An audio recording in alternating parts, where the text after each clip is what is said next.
Welcome to XOR dread. अगर आपको असली हॉरर पसंद है तो लाइक और सब्सक्राइब जरूर करें। Let the fear begin. चलिए आज एक सफर पर निकलते हैं भारतीय हॉरर की दो बिल्कुल अलग दुनियाओं में। एक तरफ है बंगाल की वो डरावनी जमीन और दूसरी तरफ राजस्थान का एक सूना वीरान महल। चलिए इसमें उतरते हैं।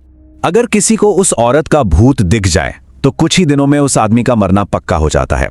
सोचिए, ये लाइनें बंगाल के कचेरी बाड़ी कोर्ट हाउस के बारे में कही जाती हैं।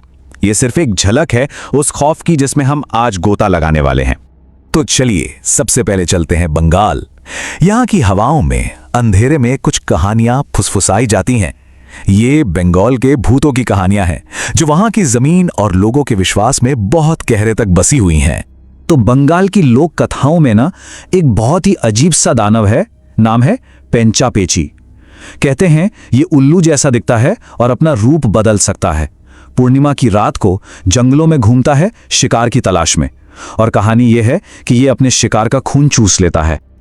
और सिर्फ यही नहीं, एक और है, सरकटा। नाम से ही अंदाजा हो गया होगा, बिना सिर वाला। ये एक ऐसे आदमी की भटकती हुई आत्मा है जिसका सिर जंगल में काट दिया गया था। अब वो अपना ही कटा हुआ सर हाथ में लेकर बदला लेने के लिए घूमता है। सोचिए जरा कितना भयानक मंजर होगा वो। देखिए, ये डर सिर्फ इन राक्षसों या आत्माओं तक ही नहीं है। बंगाल में तो पूरी पूरी जगह ही भूतिया मानी जाती हैं। जैसे डाउ हिल, जहां कहते हैं कि डेथ रोड पर एक बिना सिर वाला लड़का घूमता है, या फिर बेगुनकोडोर स्टेशन, जो एक सफेद साड़ी वाली औरत के भूत की वजह से सालों तक वीरान पड़ा रहा। और हाँ, कचेरी बाड़ी, जहां माना जाता है कि जमींदारों की सताई हुई औरतों की आत्माएं आज भी इंसाफ के लिए भटकती हैं। ये डर लोगों में इतना गहरा है कि इसके लिए एक पूरा त्योहार मनाया जाता है, भूत चतुर्दशी। इसे आप भारत का अपना हैलोवीन समझ सकते हैं। माना यह जाता है कि इस रात को हम जिंदा लोगों और मरने वालों की दुनिया के बीच का जो पर्दा है ना, वो सबसे पतला हो जाता है। अब इस रात को बुरी आत्माओं से बचने के लिए एक खास रस्म भी होती है। घर के जो सबसे अंधेरे कोने होते हैं ना, वहां 14 मिट्टी के दिए जलाए जाते हैं। इसके पीछे दो वजह हैं। एक तो अपने 14 पीढ़ियों के पूर्वजों को याद करना, उनका सम्मान करना, और दूसरा उन बुरी आत्माओं को घर से दूर रखना जो शायद उस रात इंसानी दुनिया में घुसने की कोशिश कर रही हों। तो ठीक है, बंगाल के अंधेरे जंगलों से अब निकलते हैं और रुख करते हैं राजस्थान के एक सूने महल की तरफ। यहां पर हमें एक जाना पहचाना क्लासिक मॉन्स्टर एक बिल्कुल नए भारतीय अंदाज में मिलेगा। हम बात कर रहे हैं डैनी की कहानी की। अब ये कहानी असल में 1897 के मशहूर नॉवल ड्रैक्युला का एक मॉडर्न इंडियन ऑडियो ड्रामा है। तो यहाँ क्या हो रहा है, एक पश्चिमी गॉथिक हॉरर को उठाया गया है और उसे एक हिंदुस्तानी रंग दिया गया है। कहानी की शुरुआत होती है एक नौजवान वकील से जिसका नाम है रणविजय। उसे एक प्रॉपर्टी डील फाइनल करने के लिए राजस्थान के एक बहुत ही दूर वीरान महल में जाना है, और उसका क्लाइंट एक बड़ा ही रहस्यमयी आदमी, मिस्टर डैनी डिकोस्टा।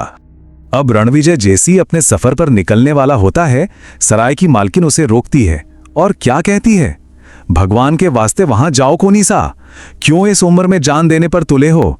मतलब खतरा कितना बड़ा है, इसका इशारा तो शुरुआत में ही मिल जाता है। रणविजय का यह सफर काली घाटी यानी शापित घाटी से होकर गुजरता है, और हर पल के साथ डर बढ़ता जाता है। शाम को जब बग्गी चलती है तो सब ठीक लगता है, लेकिन जैसे ही रात होती है, बग्गी वाला उसे भेड़ियों और आत्माओं के बारे में डराने लगता है। आधी रात होते होते तो भेड़ियों का एक पूरा झुंड बग्गी को घेर लेता है, और आखिरकार जब वो पहुंचता है तो सामने होता है एक अंधेरा वीरान सा दिखने वाला महल। और महल का मेजबान मिस्टर डैनी डिकोस्टा वो एक पहेली जैसा है। मतलब पहली नजर में तो वो बहुत मेहमान नवाज और शरीफ लगता है, लेकिन रणविजय को कुछ अजीब चीजें महसूस होती हैं। जैसे उसका हाथ मिलाना, ऐसा लगता है जैसे किसी बर्फीले पत्थर को छू लिया हो। उसकी आंखें गहरी लाल हैं, दांत जरूरत से ज्यादा नुकीले हैं। वो चलता है तो कोई आवाज नहीं होती, और पूरे महल में कहीं एक भी आईना नहीं है। तो आप देखिए, हमारे पास दो बिल्कुल अलग तरह की डरावनी कहानियां हैं। एक है बंगाल की लोक कथा और दूसरी है राजस्थान की एक गॉथिक कहानी।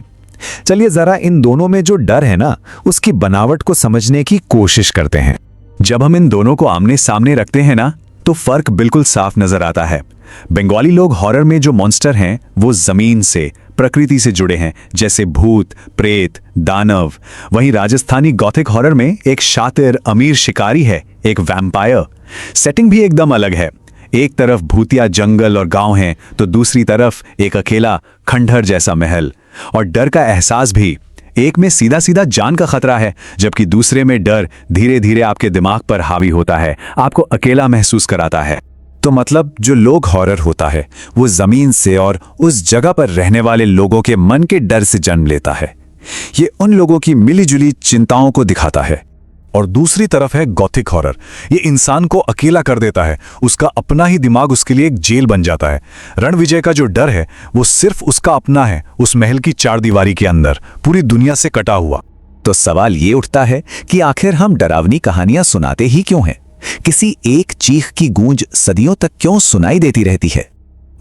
इसका कोई एक सीधा सा जवाब तो नहीं है, पर ये कहानियां ना हमारी संस्कृति का आईना होती है। ये मौत और अनजानी चीजों के बारे में हमारे गहरे डर को कुरेदती हैं। ये हमें असल दुनिया के खतरों के लिए एक तरह से चेतावनी देती हैं। जैसे बंगाल की कहानियां अनजान रास्तों पर जाने से रोकती हैं। ये किसी भी जगह के खास कल्चरल डर को दिखाती है, जैसे भूत चतुर्दशी जो हमें आत्माओं की दुनिया से हमारे रिश्ते के बारे में बताती है। और शायद सबसे जरूरी बात, ये हमें एक सेफ माहौल में डर का सामना करने और उस रोमांच को महसूस करने का मौका देती है। तो चाहे वो बंगाल के जंगल में पत्तों की सरसराहट हो या राजस्थान के उस महल के सन्नाटे से भरे गलियारे, ये कहानियां हमें एक बात याद दिलाती हैं कि कुछ डर ऐसे होते हैं जो हर इंसान महसूस करता है, चाहे वो कहीं भी हो। तो अब ये सोचने वाली बात है कि हमारी अपनी दुनिया के कोनों में कौन सी पुरानी किंवदंतियां और कौन से नए जमाने के राक्षस छिपे हुए हैं।